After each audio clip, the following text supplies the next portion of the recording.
Sir କଣ କହିବେ ଆପଣଙ୍କର କଣ ଅଭିଯୋଗ ଅଛି କାହିଁକି ଆପଣ ପୋଲିସ ଷ୍ଟେସନରେ କମ୍ପ୍ଲେନ ଲେଖିବା ପାଇଁ ଯାଉଛନ୍ତି କଣ ଅସୁବିଧା ଏମିତି? ମୋ ନାଁ ପ୍ରେମାନନ୍ଦ ବସ୍ତିରେ, ଘର କାଟିଙ୍ଗିଆ। ଆମର BSNL ନେଟୱାର୍କ ବାଟରେ ପୋଡ଼ି ଯାଇଛି। ଆଉ ସେଇ ନେଟୱାର୍କ ର କୌଣସି BSNL ବାଲା ଷ୍ଟାଫ କୌଣସି ଦାୟିତ୍ୱ ନେଉନାହାନ୍ତି। ଏଣୁ ଆମେ ଥାନାକୁ ଆସିଛୁ। ଆଉ ଥାନାରେ ଆମେ ତାଙ୍କ ନାଁରେ ଦାୟର କରିବା ପାଇଁ ଆସିଛୁ। BSNL ର ଯୋଉ କର୍ମକର୍ତ୍ତା ଅଛନ୍ତି ଏଠାରେ କେହି ରହୁନାହାନ୍ତି। ନିମ୍ନମାନର କାମ ହେଇଥିବାରୁ କେବୁଲ ମଧ୍ୟ ବାହାରେ ପଡ଼ିଛି। ସେ ବାହାରେ ପଡ଼ିଥିବା କେବୁଲ ପୋଡ଼ି ଯାଇଥିବା ହେତୁ ଆମ BSNL ନେଟୱାର୍କ ଚାଲୁନାହିଁ। କେତେ ଦିନ ହେଲାଣି ପୋଡ଼ିକି କେବେ? 8 ଦିନ ହେଲାଣି ପୋଡ଼ି ଯାଇଛି। ଏନେଇ ଆପଣ ହାୟର ଅଥରିଟି ଯେ ଆମର BSNL ର କର୍ତ୍ତୃପକ୍ଷଙ୍କୁ କିଛି ଆପଣ ଯୋଗାଯୋଗ କରିଥିଲେ କି? ଯୋଗାଯୋଗ ତ କରିନୁ, କାରଣ BSNL ର ତ ଚ୍ୟାନେଲ ବି କୌଣସି ଚାଲୁନି, ନେଟୱାର୍କ ଚାଲୁନି।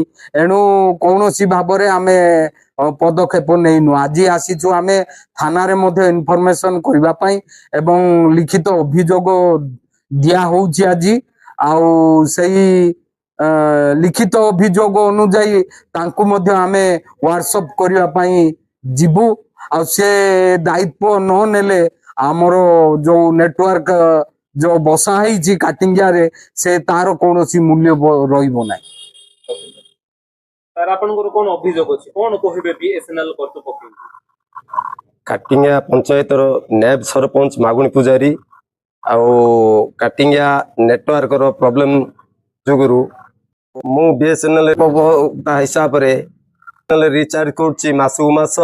ସେ ପଇସା କିଛି କାମ ଲାଗୁନାହିଁ, ନେଟୱାର୍କ ପଳଉଛି। ବହୁତ ପ୍ରୋବ୍ଲେମରେ ଆମେ ପଡୁଛୁ। ସାର୍ କଣ କହିବେ ଆପଣଙ୍କର କଣ ଅଭିଯୋଗ ଅଛି? ଆମର ଗୋଟେ ଅଭିଯୋଗ ଅଛି। ଆମେ ଦାନବାଡ଼ିର ଆଠଗଡ଼ି ପଞ୍ଚାୟତର ସ୍ଥାୟୀ ବାସିନ୍ଦା ଅଟୁ। ଆମର 2-3 ବର୍ଷ ହେଲାଣି BSNL ନେଟୱାର୍କ ବାମୁଣିଗାଁ ମାଧ୍ୟମରେ ଚାଲୁଅଛି, କିନ୍ତୁ ତାର ସ୍ଥାୟୀ ଭାବରେ କୌଣସି ନେଟୱାର୍କ ରହୁନାହିଁ।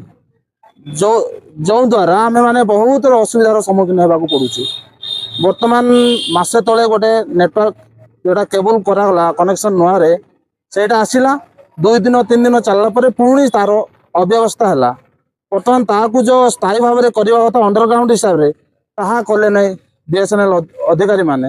ବର୍ତ୍ତମାନ ସେଇଟା ବାହାରେ ମାନେ ରାସ୍ତାରେ ସେଇଟା ରହିବା ଯୋଗୁଁ ପୋଡ଼ି ଯାଉଛି, କି ଅଜଣା ଲୋକମାନେ ତାକୁ କିଏ କାଟି ଦେଉଛି, କିଏ ଛିଣ୍ଡେଇ ଦେଉଛି। ସେଥିପାଇଁ ଆମେ ବହୁତର ସମ୍ମୁଖୀନ ହଉଛୁ। ଆପଣଙ୍କର କଣ ଦାବି ରହିବ BSNL କର୍ତ୍ତୃପକ୍ଷଙ୍କୁ? ତ ଦାବି ରହିବ ଯେ BSNL ଅଧିକାରୀମାନେ ଦୟାପୂର୍ବକ ୟାର ସ୍ଥାୟୀ ସମାଧାନ କରନ୍ତୁ ଏବଂ ଜଣକୁ ଏଥିପାଇଁ ସ୍ପେଶାଲ ତାକୁ ଦାୟିତ୍ୱ ଦେଇକି ତାର ମାନେ ସ୍ଥାୟୀ ସମାଧାନ ନିମନ୍ତେ ତାକୁ ରଖାଯାଉ। କାରଣ ସିଏ ରହିଲେ ଆମର ନେଟୱାର୍କ ସମସ୍ୟା ସମାଧାନ ହୋଇପାରିବ। दर्शक बंधु BSNL इंटरनेट सेवा देवा पाए जहाँकि दारिंगबाड़ी ठारू ब्राह्मणिका को कनेक्ट होचे। प्रत्येक जगह प्राय केबल टी ओवरहेड अछि। एहा को अंडरग्राउंड करा जाऊ। काहेकि BSNL कर्तृपक्ष ए नहीं चिंतित नुहंती। जदिबा अंचलवासी बारंबार कंप्लेन करी आसुथिले मध्य काहेकि चुप अछंती। आमर अभियोग अंचलवासी को उत्तम BSNL इंटरनेट सेवा दिया जाऊ। आजिर भिजुआल सहित ब्राह्मणिगारू अनुग्रह न्यूज।